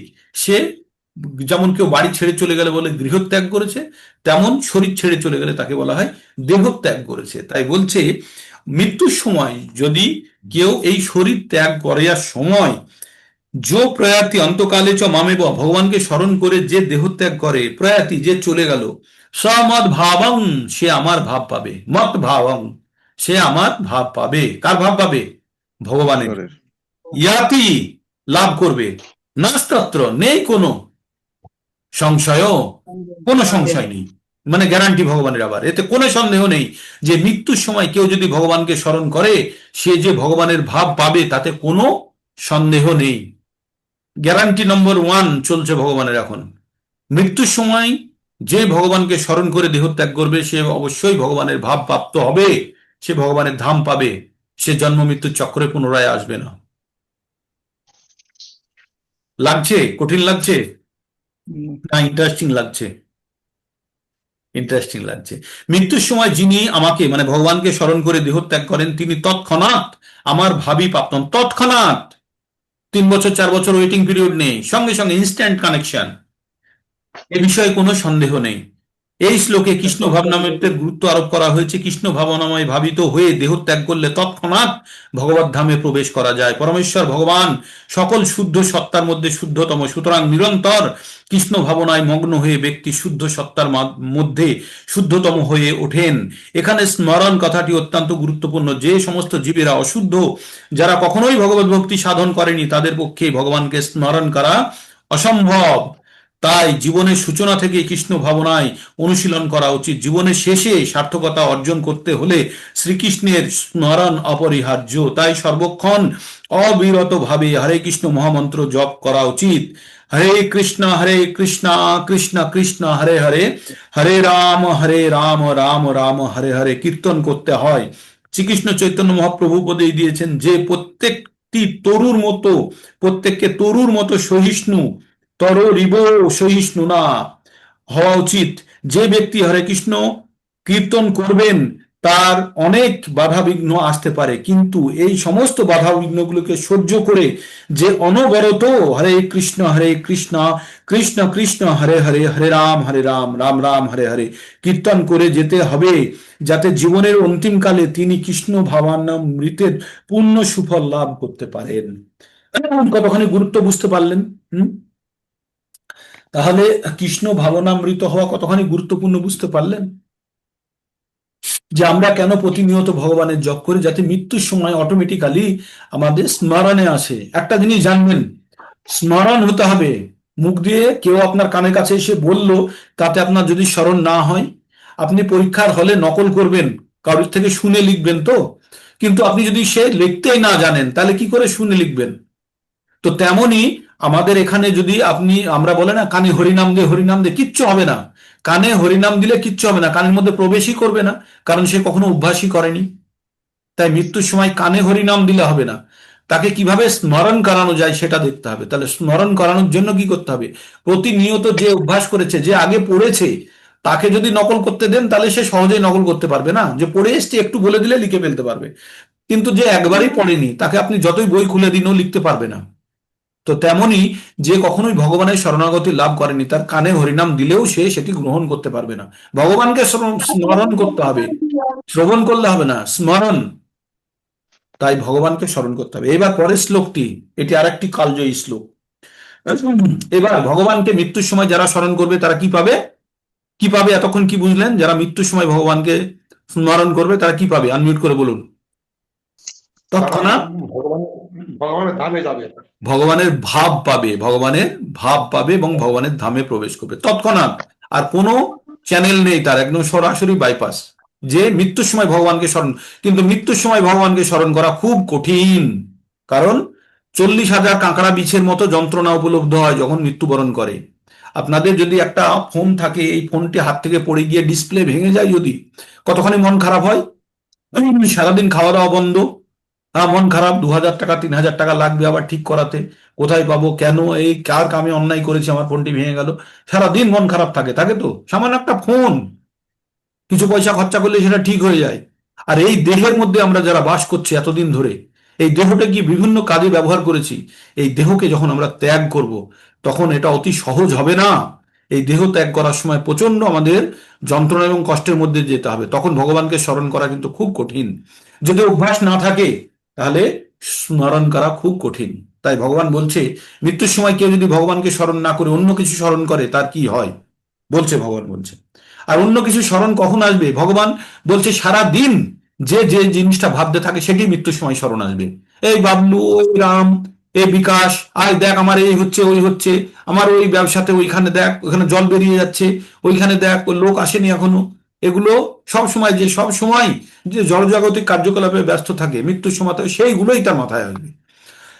আর আধ্যাত্মিক চেতনায় যারা যুক্ত হয়ে আছে, মৃত্যুর সময় অবশ্যই তার কাছে সে জীবনের পরম লক্ষ্য জেনে গেছে, জেনে গিয়ে সে যখন আধ্যাত্ম চেতনায় যুক্ত হবে সে অবশ্যই ভগবানকে স্মরণ করতে পারবে। তাই ভগবান কি বলছে, যারা সব সময় যে জিনিসটা ভাবে সেটিই তার মৃত্যুর সময় স্মরণে আসে, যে সব সময় যে জিনিসটা ভাবে সেটিই তার মৃত্যুর সময় স্মরণে আসে। পরের শ্লোকে সেটা জানবো। ইয়ম ইয়ম ব্যাপী শরণ ভাবম ত্যাজো তন্তে কলেবরম তম তমে বৈতি কন্তেও সদা তদ্ভাব ভাবিতাহা। কি বলছে, যম যম ব্যাপী শরণ ভাবম, যা যা ভেবে, যা যা ভেবে, ত্যাজতন্তে কলেবরম, অন্তকালে কলেবর ত্যাগ করে, তম তমে বইতে কমতেও, সে সেটাই পাবে। মৃত্যুর সময় যে যা ভেবে দেহত্যাগ করবে সে সেটিই পাবে পরবর্তী জীবনে। তাহলে ভাবুন তো, মৃত্যুর সময়, তার মানে এখান থেকে এটা জানা যাচ্ছে তো, আগের শ্লোকটিকে সাপোর্ট করছে তো, মৃত্যুর সময় ভগবানকে স্মরণ করলে ভগবান পাবে, আর ভগবান ছেড়ে অন্য কিছু স্মরণ করলে অন্য কিছু পাবে, তাই না? তার মানে কি হলো, মৃত্যুর সময় ভগবানকে বাদ দিয়ে যে যা স্মরণ করবে, ভগবান স্মরণ করলেও ভগবান পাবে, বা এ মানে হচ্ছে এটা জেনারেল ফর্মুলা, আর আগেরটা হচ্ছে স্পেশাল ফর্মুলা। আগেরটা স্পেশাল কেস, ভগবানকে স্মরণ করলে ভগবান পেয়ে যাবে। এবার বলছে ভগবান ছেড়ে বা কেউ যা ভেবে, ইয়ম ইয়ম ব্যাপী শরণ ভাবম ত্যাজতন্তে কলবরম, যা যা ভেবে সে দেহত্যাগ করবে, তম তমে বৈতিকন্তেও, সেটা সেই পাবে, সদা তদ্ভাব ভাবিতঃ, আর সেটাই স্মরণ আসবে যেটা সবসময় ও ভাবতে থাকে। তাই এখানে কি বলছে ভগবান, হে কুন্তিও, অন্তিমকালে যিনি যে ভাব স্মরণ করে দেহত্যাগ করেন অবশ্যই তিনি সেইভাবে ভাবিত তত্ত্বকে লাভ করেন। বোঝা গেল, মৃত্যুর সময় যে যা ভেবে দেহত্যাগ করবে সে সেটাই প্রাপ্ত করবে। আর মৃত্যুর সময় কি স্মরণ আসবে, আমরা যেটা সব সময় চিন্তা ভাবনা করি। তাহলে ফর্মুলা কি দাঁড়ালো আমাদের, সব সময় যদি আমরা ভগবানের চিন্তা করি তাহলে আমরা কি পাবো, ভগবানকে পাবো। আর যদি অন্য যদি জড়জাগতিক জিনিস সম্বন্ধে আমরা চিন্তা করি তাই আমরা কি পাবো, জড়জাগতিক বস্তু পাবো। আমরা মৃত্যুর সময় লাস্ট টাইম আমরা কে কে ভগবানকে স্মরণ করেছিলাম, হাত তুলুন তো আপনারা দেখি, কে কে ভগবানকে স্মরণ করেছিলেন মৃত্যুর সময়? হ্যাঁ, ভগবানকে স্মরণ হয়তো কেউ করেছেন, কেউ করেনি। হয়তো আমাদের মধ্যে কেউ যদি থাকে ভগবানের আদেশ পালন করতে এসছে, তাহলে সে হয়তো ভগবানের স্মরণ করেছিল। আমাদের মধ্যে হয়তো আপনাদের মধ্যে কেউ আছেন যে হয়তো ভগবানকে স্মরণ করে আমাদের সকলকে উদ্ধার করার জন্য আছেন, সে হয়তো স্মরণ করতে পারে, ভগবান তাকে বিশেষ আপনি আছেন এর মধ্যে স্যার। হরে কৃষ্ণ প্রভুজি, আপনি আছেন স্যার এর মধ্যে। আরে না না না, আমি বড় পাপী প্রভু, আমরা কেউ স্মরণ করিনি ভগবানকে।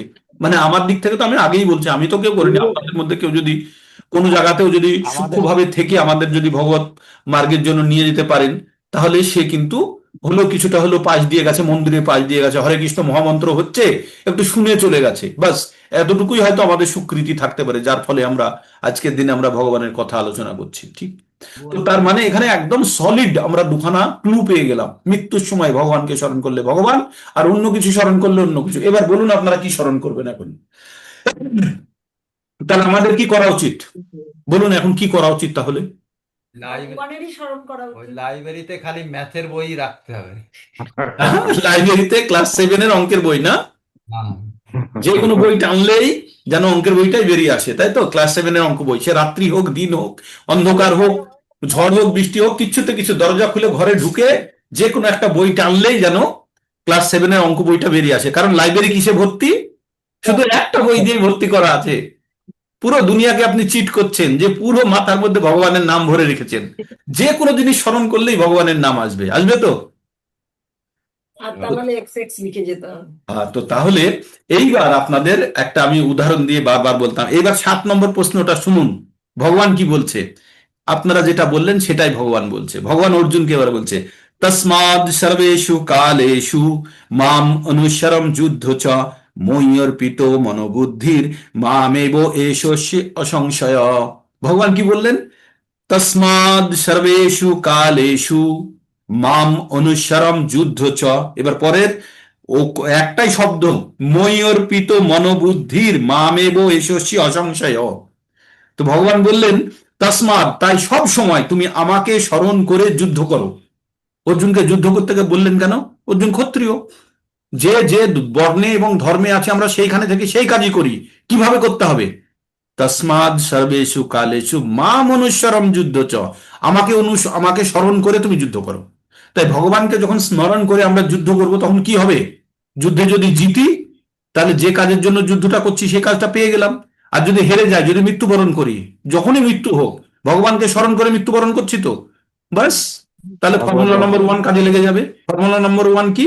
অন্তকালে চ মামেব শরণ মুক্তা কলেবরম যো প্রয়াতি সমাদ ভাবো ইয়াতি নাস্তত্র সংশয়, কোনো সংশয় নেই। তার মানে প্রত্যেকটা মুহূর্তে আমরা যদি ভগবানকে স্মরণ করতে থাকি, যখনই আমাদের ক্যাচ উঠে যাক না কেন, যেই ক্যাচ ধরে নিক, আমাদের কিছু যায় আসে না, কারণ আমাদের স্মরণে ভগবান। তাই সর্বদা ভগবানের নাম জপ করা কতখানি গুরুত্বপূর্ণ।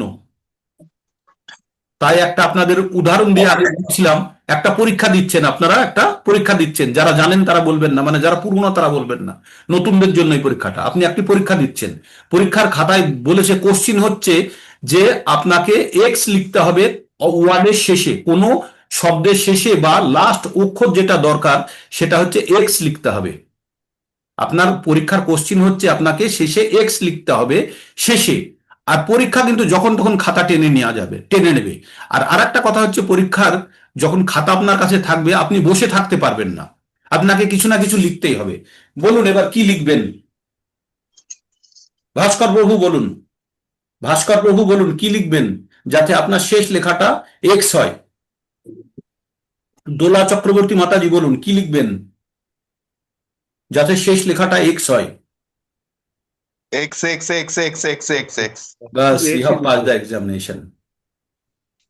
You have pass the examination. যে কন্টিনিউয়াসলি যখন আপনি এক্স লিখতে থাকবেন, আপনার যখনই খাতা টেনে নিক আপনার শেষ লেখাটি রয়েছে এক্স। তাই তসমাদ সর্বেষু কালেষু মাম অনুসরম যুদ্ধ চা, এই শ্লোকের অর্থ আপনারা সবাই বুঝে গেছেন। যদি আপনারা এই পরীক্ষার খাতায় এক্স এক্স এক্স এক্স লিখতে পারেন তাহলে আপনারা বুঝে গেছেন। তার মানে কি বলছে? আপনি সব সময়তে ভগবানকে স্মরণ। আচ্ছা, একটা জিনিস তো করলে হয়, সব সময় স্মরণ করার দরকার কি? আমরা তো মরার সময়তেই স্মরণ করে নেবো, তাহলে তো হবে? কিন্তু হবে না, কারণ আমাদের অভ্যাসটা নেই। তাই আমরা যে হেলমেট নিয়ে আমরা সবসময় বাইক চালাই কেন? হেলমেট পরে। হেলমেটটা তো অ্যাক্সিডেন্টের আগে পরে নিতে পারি না, যে যখন অ্যাক্সিডেন্ট হবে তখন পরে নেব, কারণ তখন সময় পাবো না। তাই আগে থেকেই আমাদের প্রস্তুত হয়ে সবসময় আমাদের মাথায় হেলমেট থাকে, যতক্ষণই গাড়ি চালাচ্ছি। ভালোই চুল উঠে যাক, কিন্তু হেলমেট পরে গাড়ি চালাচ্ছি। তেমনি আমরা জানি না আমাদের মৃত্যু কখন ওই গাড়িটা দৌড়ে চলে আসছে আমাদের দিকে, মৃত্যুরূপী গাড়ি। তাই আমাদের প্রত্যেকটা মুহূর্তে আমাদেরকে ভগবানকে স্মরণ করতে হবে। তাই আমাদের কি করতে হবে? নিরন্তর হরে কৃষ্ণ কৃষ্ণ কৃষ্ণ হরে হরে, হরে রাম রাম রাম হরে হরে। রাম রাম সর্বদা ভগবানকে স্মরণ করতে হবে, সর্বদা। তসমাদ সর্বেষু কালেষু মাম অনুসরম যুদ্ধ চা, এটি ভগবদ গীতার সব থেকে গুরুত্বপূর্ণ জায়গার মধ্যে একটি জায়গা থেকে আপনাকে বললাম। এই 3টে শ্লোক আপনাদের জীবন পাল্টে দেবে, আমি গ্যারান্টি দিয়ে বলছি। আর আপনাদের পায়ের তলার মাটি অলরেডি সরে গেছে। যারা এই 18 দিনের কোর্স করতে চাইছিলেন আগে, তাদের মাটি অলরেডি সরে গেছে, করেছেন যারা। এই 3টে যখন শ্লোক আপনারা জেনে যাবেন, অন্তকালে চ ইয়ম ইয়ম ব্যাপী আর তসমাদ সর্বেষু কালেষু, এই 3টে শ্লোকই আপনারা মুখস্থ করবেন। দারুণ দারুণ, এত গভীর তত্ত্ব। আপনারা তাহলে ভাবছেন ভগবদ গীতা আমরা তো এই এতগুলো ক্লাস করার পরে এখন এত গুরুত্বপূর্ণ কথা বলছে কেন? কারণ নারকেলের শ্বাস বা সুস্বাদু জল পেতে গেলে আমাদের কি করতে হবে? কঠিন অবস্থা নারকেলের থাকে। শ্বাস বা জলকে পেতে গেলে আমাদের শক্ত খোলসকে কাটতে হবে। আর যদি জলটি বাইরে থাকতো, কোনো খোলস কাটতে হতো না, তাহলে কেউ গুরুত্ব দিত না, দিত? তো তাই ভগবদ গীতাতে যারা এই 1 থেকে 6 নম্বর অধ্যায়ের কষ্ট করে পার করতে পেরেছে, তারাই এই পরম সুস্বাদু ফল গ্রহণ করতে পারে। হুম। তো তাই আমরা এই 3টে শ্লোককে বারবার পড়ুন, আজকে বাড়িতে সারাদিন মনন করুন এই 3টে শ্লোকের উপরে। আজকে আপনাদের এটাই টাস্ক, আপনারা যা কিছু করছেন করুন। আজ তো শনিবার নাকি, না শুক্রবার? শুক্রবার, শুক্রবার। শুক্রবার। তো আপনারা মনন করুন এইটি। শনিবার কালকে টাচ আছে। আজ শনিবার? শুক্রবার বল। শুক্রবার প্রভু। আচ্ছা, শুক্রবার। শুক্রবার কি করে? শনিবার প্রভু। শনিবার আজকে। স্মরণ হয়ে যাচ্ছে কি করে? আজ শনিবার, আজ শনিবার। শনিবার। তো আজ সারাদিন আপনারা মনন করুন, এই এই শ্লোকটি মনন করুন। কি এই 3টে? এবার আমাকে বলুন, আপনারা কে কে জানতেন এটা, এই শ্লোকের, এই ভগবদ গীতার এই জ্ঞানটা কার কার কাছে জানা ছিল না? হাত তুলুন। যাদের কাছে জানা ছিল না তারা হাত তুলুন দেখি। জানা ছিল না প্রভুজি। আপনার জানা ছিল না। আর ট্রু কনফেশন, আর আর কেউ নেই? সবাই জানতেন? না না, আমারও জানা ছিল না। আপনারও জানা ছিল না। বাহ, আপনি খুব ভালো অ্যান্সার দিয়েছেন, শুধু এক্স লিখতে হবে। খুব ইন্টেলিজেন্ট অ্যান্সার। আর কার জানা ছিল না? এখানে এসেই জানতে পারলাম প্রভু। যেখানে আসে, হ্যাঁ, এই কতবারই শুনছি নতুন, মনে হচ্ছে কিছুই জানি না। হ্যাঁ, যতবার শুনছেন ততবার মনে হচ্ছে কিছুই জানেন না, তাই তো? একদম একদম তাই। হরে কৃষ্ণ মাতাজি। আপনার সান্নিধ্যে যতদিন এসেছি ততদিন থেকে জানতে পারলাম। হ্যাঁ, এটা তো একদম মন্দিরে তাই, আমি এই কথাটা যতদিন এখানে এসেছি তখনই জানতে পারলাম, তার আগে জানতে পারলাম না। আসার পরের থেকে জানতে পারলাম। ঠিক একদম। এখানে আসা না, মানে বইটা যখন পড়লেন তখনই আপনারা জানতে পারলেন। তো না, এটি খুব, বইটা পড়ে আমি জানতে পারিনি। আচ্ছা, বই তো বই অনেক পড়ে আগে জানতে থেকে পারেননি, আছে। মানে বাইপাস না, হয়ে গেছে, এর অর্থটা ঠিকভাবে উপলব্ধি করতে পারেননি আসলে। এখানে আসার দরকার ছিল না প্রভু। যে কোনো ভালো জিনিস সবসময় জানবেন শক্ত মোড়কের মধ্যে থাকবে। যে কোনো ভালো জিনিস, কারণ গোপন জিনিস তো। আপনি যদি টাকা কোথাও রাখতে হয়, আপনি কি এমনি ছড়িয়ে রাখবেন? বইয়ের যদি রাখতে হয়, বইয়ের 2 পাতার মাঝখানে রাখবেন। সেই জন্য যে কোনো, এই যে দেখুন, এই গোপন এই 3টে শ্লোক, গোপন 3টে শ্লোকের আগে কি খটমটো কথা লাগানো আছে না? 4টে শ্লোকের কি তদ্ব্রহ্ম, কি মাধ্যাত্মম, কিম কর্ম পুরুষোত্তম, এইরকম। সবাই ভাববে আচ্ছা বাদ দে, পরেরটাই কি আছে দেখি। এইভাবে করতে গিয়ে বাইপাস হয়ে চলে যাবে। তাই কঠিন জিনিসের মধ্যে, কঠিন শেলের মধ্যে, খোলকের মধ্যে সবসময় সুস্বাদু ভালো জিনিস লুকিয়ে থাকার সম্ভাবনা বেশি। আশা করি আপনারা খুব এনজয় করেছেন আজকের ক্লাসটা, একদম। বারবার ভীষণ শুনবেন। ইন্টারেস্টিং, ভীষণ ইন্টারেস্টিং। হ্যাঁ, তো এই ক্লাসটা আপনারা বারবার শুনুন। কালকের ক্লাসটাও খুব ভালো ছিল। কালকের ক্লাসটাও 7 নম্বর অধ্যায়ের পুরো সামারি আছে। যারা শ্রবণ করেননি তারা পুনরায় শ্রবণ করুন, ক্লাস এখানে করলেও শ্রবণ করুন, এবং একদম। এই আজকের ক্লাসটাও আপনারা শ্রবণ করবেন। আজকের ক্লাসটাও শ্রবণ করবেন, খুবই গুরুত্বপূর্ণ। অন্যদেরকেও ফরওয়ার্ড করুন, অন্যরা বুঝুক জীবনের মাহাত্ম্য কি। হয়তো এইভাবে উপলব্ধি করতে পারবে না আপনারা, এই 8 নম্বর পর্যন্ত এতদিন ধাক্কা খেয়ে খেয়ে এখানে এসে পৌঁছেছেন, কিন্তু যারা প্রথমবার শুনবে তারা হয়তো উপলব্ধি করতে পারবে না, কিন্তু অত্যন্ত গুরুত্বপূর্ণ। দুজনকে আমি জিজ্ঞেস করবো, এক হচ্ছে দোলা চক্রবর্তী মাতাজি, আর হচ্ছে উষা মাতাজি। কই উষা মাতাজি কো দেখি। উষা মাতাজি, মাতাজি হরে কৃষ্ণা। মাতাজি আনমিউট করুন। উষা চক্রবর্তী মাতাজি, উষা মজুমদার মাতাজি আনমিউট করুন। দোলা চক্রবর্তী মাতাজি আনমিউট করুন যদি থাকেন। ওকে, তো আপনাদের উপলব্ধি আমি জানতে চাইছিলাম, কারণ আপনারা আগে পড়েছেন তো ভগবদ গীতা, সেই জন্য। আচ্ছা, আনমিউট করতে পারলেন না, ঠিক আছে। তো যারা আগে ভগবদ গীতা পড়েছেন অনেক দিন ধরে, তাদের তাদের এই জায়গার উপলব্ধিটা অত্যন্ত। মাতাজি বলুন, দোলা চক্রবর্তী। হ্যাঁ হ্যাঁ প্রভুজি, আসলে আমার আনমিউট করা থাকে তো, হ্যাঁ হ্যাঁ, মিউট করা থাকে, মিউট হ্যাঁ। করা থাকে তো, সেই জন্য সাথে সাথে উত্তর দিতে পারিনি। আর আমার মা এই অত আর কি গুছিয়ে ওই আনমিউট করে বা বলতে পারে হ্যাঁ, না। আনমিউট করতে পারবেন, আমি বুঝে গেছি। হ্যাঁ, হ্যাঁ হ্যাঁ হ্যাঁ, তো মা এই তো শ্লোক এমনি তিনটের উপলব্ধি কি আপনার? এই 3টে শ্লোকে আপনি কিভাবে উপলব্ধি করেছিলেন আগে? উপলব্ধির স্তরে উম, এইগুলো তো আমাদের জীবনের, কি বলবো, আমাদের জীবনের একদম মানে সেই একদম অন্তরের সম্পদ বলতে পারেন, সেই আমাদের একদম আত্মিক সম্পদ এগুলো আর কি, একদম এই উপলব্ধি। আর এই ভগবদ গীতার যে সব থেকে গোপন যদি কোনো তত্ত্ব থাকে, এটি একটি, মানে একদম। সব থেকে গোপন তত্ত্বের মধ্যে এটি একটি গোপন তত্ত্ব, হ্যাঁ হ্যাঁ, একদম একবার গোপন। তাই মানে অন্তরের অন্তঃস্থল একদম অন্তর আত্মা দিয়ে এগুলো আর কি উপলব্ধি হয়। খুব সুন্দর, খুব সুন্দর। হুম।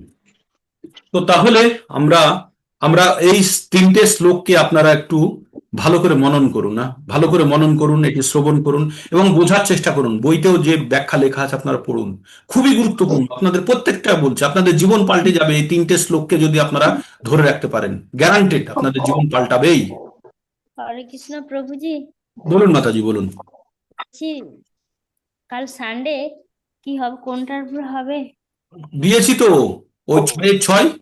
ওই 6টা না? ঠিক হুম, আছে। 6-6, যে আমাদের মনকে কন্ট্রোল করা কেন প্রয়োজন, এই মনের মধ্যে কি লুকিয়ে থাকে, আর মন কাকে ডেকে আনে, আর এই মনের মধ্যে রজগুণ যখন ঢুকে যায় তখন কি করে, আপনার শুদ্ধ প্রেমকে কামে পর্যাবসিত করে এবং পতনের দিকে নিয়ে চলে যায়। এই মনই বন্ধু, মনই শত্রু।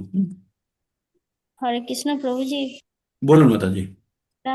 আমি একজনকে বলেছিলাম, উনি হাই স্কুলের স্যার, হুম কাউকে বলেছিলাম যে কাকু, আর আমরা তো গীতার ক্লাস করি, তোমারটা অনলাইনে, আপনি যদি কোথায়, আমি তাকে বললাম। হুম তো আপনি কি বললেন আমাকে, বলে বলে কেন করব?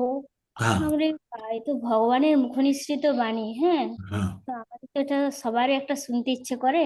হ্যাঁ এবার কি আছে আপনি দেখুন না, আপনি 2টো দিন ক্লাস করুন, হ্যাঁ তো যদি ভালো লাগে করবেন, না হলে করবেন না, কোনো বাধ্যকতা তো নেই। হুম না বলে, না স্বামী বিবেকানন্দ বলেছে হুম এর থেকে শরীর চর্চা করা ভালো, ঠিক আমার শরীর চর্চা ঠিক এই হবে। ঠিক উল্টো আছে, পাল্টা কাকে বলেছে আজকে সেটা জানতে হবে। হ্যাঁ, কাকে কখন বলেছে সেটা জানতে হবে। আর আরো না একটা না বলেছেন, হুম যে ওটা যে সত্যি কথা তার কি মানে আছে? না না না, শুনুন মানে শুনুন, বিবেকানন্দকে সবসময় মাটিতে নামানোর জন্য লোক একদম ওতপ্রোত ভাবে রেডি হয়ে আছে, তাই না? না না না, উনি এটা আমি টপ বলছি, করে এটা চলে না গেলেন, আর দাঁড়ালেনই না। আচ্ছা ঠিক আছে, ছেড়ে দিন না। ছেড়ে দাও। না না, যদি এরকম কেউ বলে না, আমি বলছি বলে স্বামী বিবেকানন্দ এই কথা বলেছেন, আপনারা কি পুরো লাইনটা পড়েছেন? হ্যাঁ পড়ুন। স্বামী বিবেকানন্দ বলেছেন, তার শিষ্য শরৎচন্দ্র চক্রবর্তীকে বলেছেন যে তোরা মানে সব পেট মোটা কুসংস্কারচ্ছন্ন মানুষের দল, তোরা আগে সুন্দর করে নিজের শরীরটাকে ঠিক কর, মনটাকে ঠিক কর, করে মানে শরীর চর্চা কর, খেলাধুলা কর, করে আগে নিজের শরীর মন ঠিক কর, করে ঠিক করে তারপরে গীতা পড়।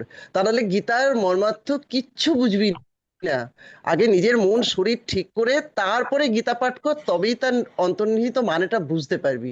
কি লেজাটা পড়ে না, বলেছে আগাটা সেটা পড়ে না। বুঝতে পারেনি না, সেটা হচ্ছে প্রবলেম আমাদের, তো এটাই। এই তো আমরা আংশিক আগা ভাবে পড়ি না, বোঝেনি, পূর্ণ লেজা পড়ি না। বোঝেনি, মাঝখানটা নিয়ে সব লাফালাফি করে কি হ্যাঁ হবে? হ্যাঁ, সেই কথাই তো বলছি। হরে কৃষ্ণ মাতাজি, উনি আরো কি বলেছেন, যে গীতায় যে সত্যি কথা কেউ লিখেছে তার মানে কি, ওটা তো তো মিথ্যে করেও লিখতে পারে। একটা শুনুন, একটা কথা মাতাজি, ওই ব্যক্তিকে জিজ্ঞেস করতে হবে, ওই প্রভুকে জিজ্ঞেস করতে হবে যে আপনার দাদুর দাদুকে আপনি দেখেছেন? জিজ্ঞেস করবেন আপনি, আপনার দাদুর দাদুকে দেখেছেন? যদি বলেন না, সে ছিল না, কোথায় থেকে জানলেন সে ছিল? উনি তো দাঁড়ালেনই না, উনি তো ঠিক আছে, ছেড়ে দিন না। যারা অশ্রদ্ধালু, আমরা কি বলি, অশ্রদ্ধালু ব্যক্তিকে ভগবানের নাম প্রচার করা একটি অপরাধ, তাই আমরা অপরাধ করব না। অশ্রদ্ধালু, যাদের শ্রদ্ধা নেই তাদেরকে বলা অপরাধ। হ্যাঁ, ঠিক আছে, গভীর বিশ্বাস না হলে হবে না, গভীর বিশ্বাস না হলে তো হবেই না। অবশ্যই। আর যে